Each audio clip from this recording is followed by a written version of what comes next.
Hello viewers, আসসালামু আলাইকুম। BD medicine 0709 এর পক্ষ থেকে আপনাদের আন্তরিক সালাম ও শুভেচ্ছা। ভিউয়ার্স, আজ আপনাদের সামনে হাজির হয়েছি বেসকিমকো কোম্পানির একটি প্রোডাক্ট ডায়ারিল 2 নিয়ে। ভিউয়ার্স, এটি কী কাজ করে, কেন খাবেন, কারা খাবেন না, কখন খাবেন, পার্শ্ব প্রতিক্রিয়া, সতর্কতা, গর্ভাবস্থায় এবং স্তন্যদানকালে খেতে পারবেন কিনা, বিস্তারিত বিষয় নিয়ে আজ আলোচনা করব।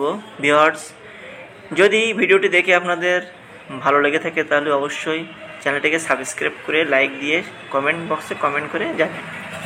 ভিউয়ার্স, আসুন আমরা এবার জানি ওষুধটি কী কাজে ব্যবহার করা হয়। মূলত এটা টাইপ 2 ডায়াবেটিস এর চিকিৎসায় ব্যবহার করা হয়।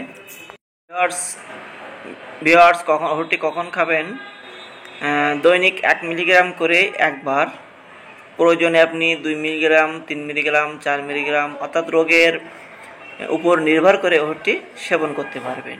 আপনার ডক্টর যেভাবে আপনাকে প্রেসক্রিপশন করেছেন ওষুধটি আপনি সেইভাবে সেবন করুন।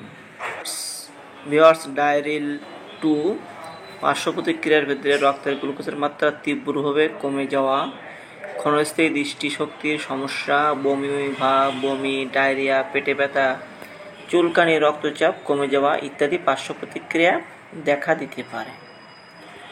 ভিউয়ার্স, যদি এমন কোনো পার্শ্ব প্রতিক্রিয়া দেখা দেয় তবে অবশ্যই আপনার ডক্টরের সাথে যোগাযোগ করবেন। ভিউয়ার্স, আসুন আমরা এই ওষুধের কিছু সতর্কতা সম্পর্কে জেনে নিই। ভিউয়ার্স, যাদের টাইপ 1 ডায়াবেটিক তাদের ক্ষেত্রে এই ওষুধটি ব্যবহার করা যাবে না, বা যারা প্রি ডায়াবেটিক আছেন তাদের ক্ষেত্রে এটি উপযোগী নয়। ভিউয়ার্স, ওষুধটি সেবন করার আগে অবশ্যই একজন রেজিস্টার্ডভুক্ত চিকিৎসকের পরামর্শে সেবন করবেন। ভিউয়ার্স, ডায়ারিল 2 ওষুধটি গর্ভাবস্থায় ও স্তন্যদানকারী মায়েদের ক্ষেত্রে ব্যবহার করা যাবে কিনা একটু জেনে নিন।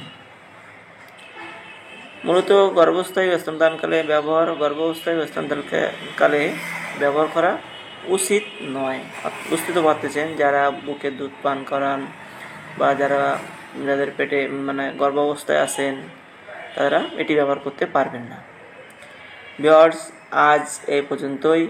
আরেকটি কথা না বললেই নয়, সকল ঔষধ শিশুদের নাগালে বাইরে রাখবেন এবং একজন রেজিস্টার্ড চিকিৎসকের পরামর্শ অনুযায়ী ওষুধ সেবন করবেন। ডায়ারিল 2 বেসকিমকো ফার্মার একটি প্রোডাক্ট, এর জেনেটিক নেম হচ্ছে গ্লিমপ্রিড 2mg।